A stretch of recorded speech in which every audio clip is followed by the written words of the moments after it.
좋은 날 하나님께서 또 하루를 우리에게 허락해 주셨습니다. 오늘 본문 말씀은 이사야서 6장 8절 말씀하고 그리고 또 마태복음 22장 14절 그리고 또 마태복음 4장 19절 말씀을 이렇게 연결해서 함께 보도록 하겠습니다.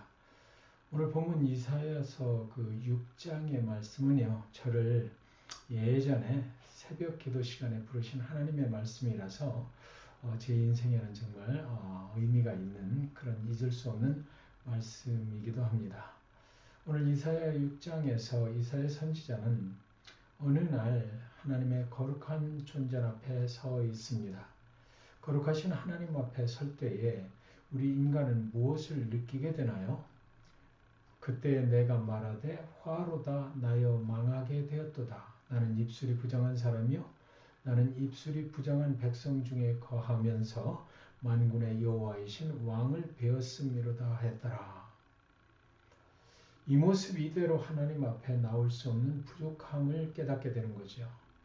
자신의 모습을 하나님 앞에 비춰보면 정말 보잘것없는 형편없는 그런 사람이구나라는 것을 깨닫게 되고 또 하나님 앞에 고백할 수밖에 없게 되는 것입니다. 하나님의 거룩하신 존전 앞에 서면 우리는 그럴 수밖에 없는 거예요. 하나님 앞에 자신의 부족함을 깨닫는다는 것은 무슨 이야기입니까? 하나님의 은혜가 아니면 내가 더 이상 살 수가 없는 그런 사람입니다라고 고백을 하게 되는 것이죠. 그런 후에 이사야는 하나님의 음성을 그때 이제 듣게 됩니다. 자신의 부족함을 깨닫고 난 후에 하나님께서 이렇게 음성으로 그를 초청을 하신 말씀을 듣게 되는 거예요.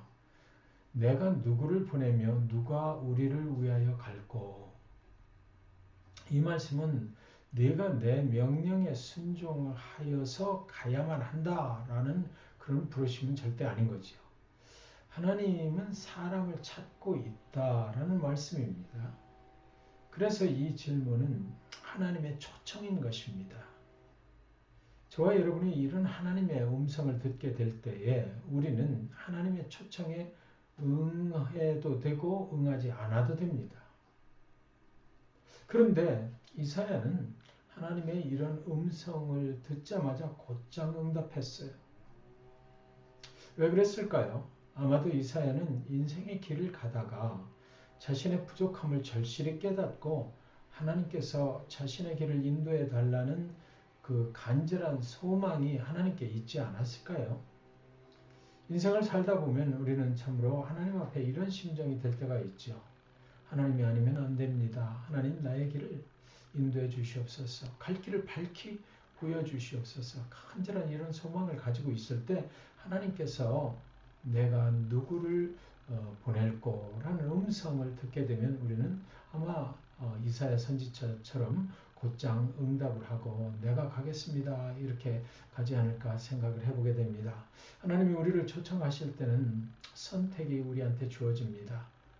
응답해도 되고 그렇지 않아도 되고 그러나 응답하지 않을 때는 또 하나님은 다른 사람을 또 부르시든지 아니면 또 더 기다리시든지 그런 또 하나님의 뜻을 펼치시겠지요.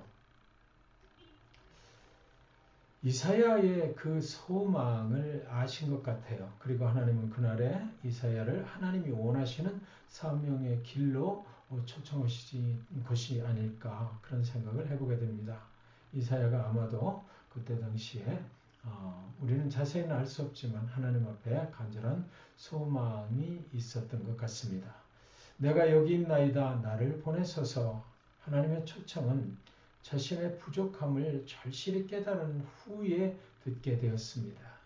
하나님의 사명은 하나님의 초청에 응답할 때 또 시작이 되는 것이죠.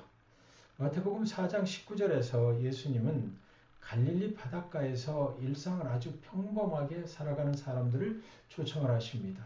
나를 따라오라 내가 너희를 사람을 낚는 어부가 되게 하리라. 어쩌면 그때 그들은 매일같이 고기를 잡는 반복되는 어부의 생활보다 하나님 앞에 더 가치 있는 삶을 살고 싶어 하지는 않았을까요? 그때 주님께서는 그들을 고기를 낚는 어부의 삶에서 사람을 낚는 어부의 그 사명으로 초청을 하시는 것입니다. 주님이 그들이 주님의 사명을 감당할 만한 능력이 있어서 그들을 초청하신 것은 절대 아니죠.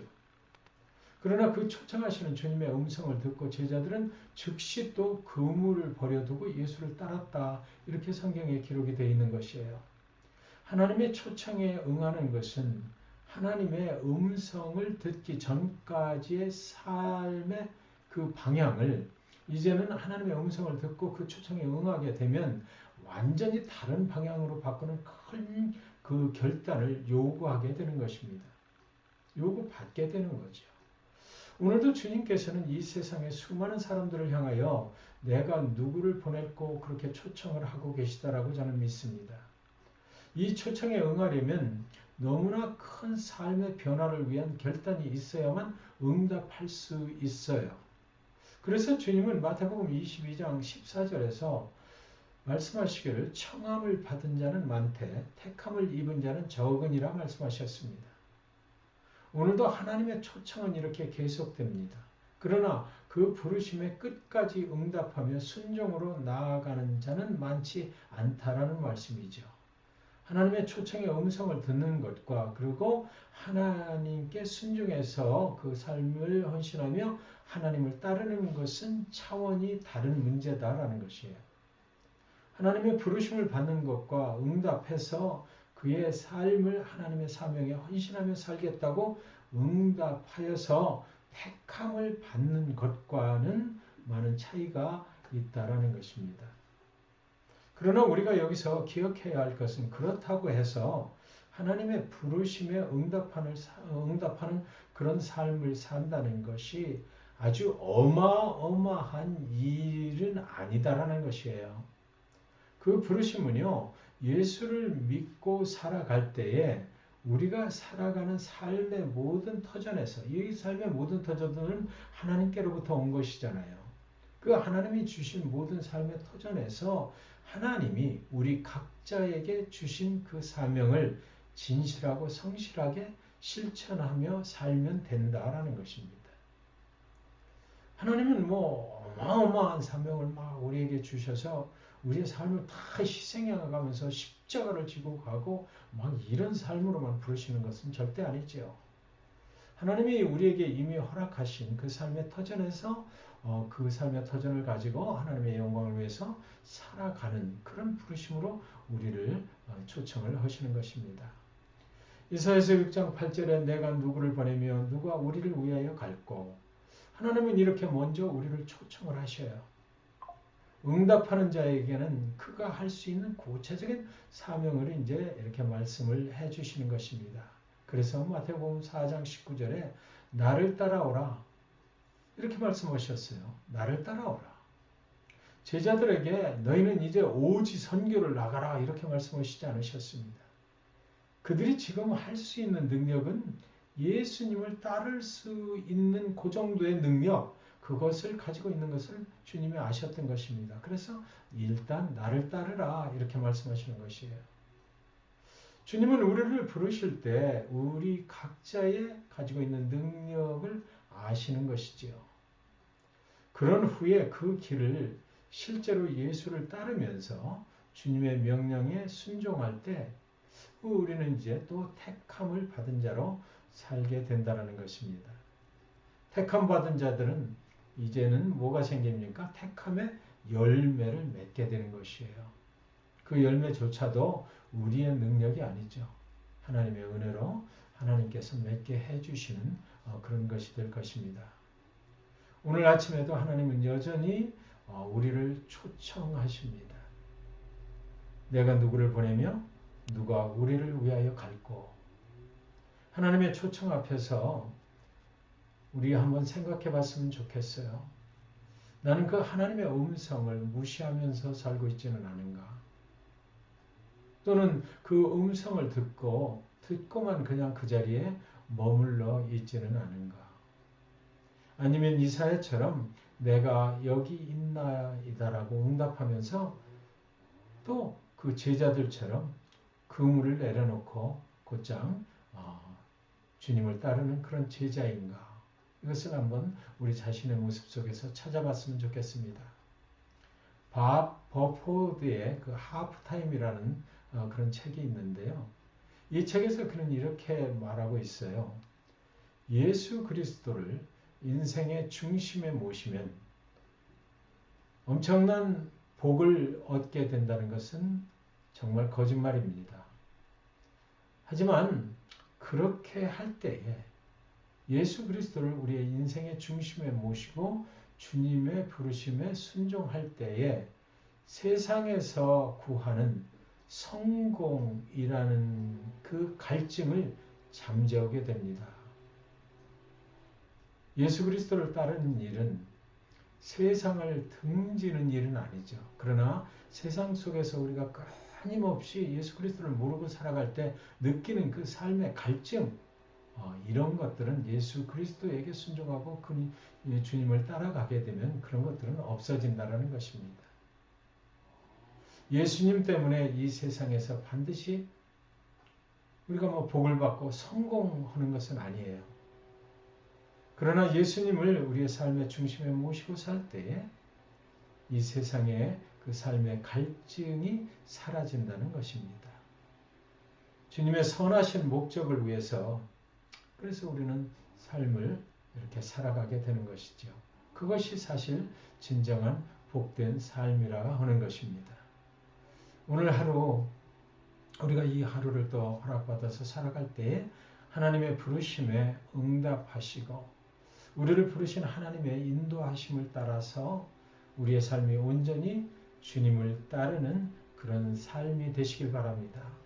그래서 진정한 복, 진정한 축복, 세상에 갈증이 없는 그런 그것은 어디로부터 오는 것입니까? 그 갈증은 세상으로부터 오는 것이 아니고 이제는 예수 그리스도 안에서 영원한 생명수가 우리에게 옴으로써 그 갈증이 해소가 되는 거지요.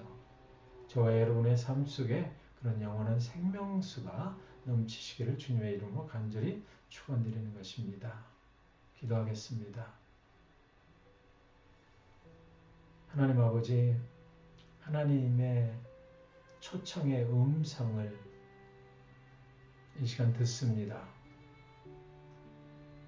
우리는 어쩌면 매일같이 우리의 삶으로 오셔서 그 삶 속에서 우리를 부르시는 그 하나님의 초청을 들으면서도 무시하고 외면하고 살아왔는지 모르겠습니다. 오늘 이 아침에 그 말씀을 통해서 이제는 참으로 하나님의 초청에 제가 하겠습니다 라고 제가 주님을 따르겠습니다 라고 나는 부족하고 연약하지만 그러나 주님께서 나를 사용하신다면 주님께서 나를 부르신다면 그 부르심에 응답하여 살겠습니다 라고 그렇게 대답하기를 원합니다. 하나님, 이 세상의 삶 가운데 정말 갈증이 많이 있었습니다. 이제는 참으로 주님이 주시는 영원한 생명수 안에 거하게 하시고 그 생명수가 넘침으로 내 삶에 진정한 축복을 허락하여 주시옵소서.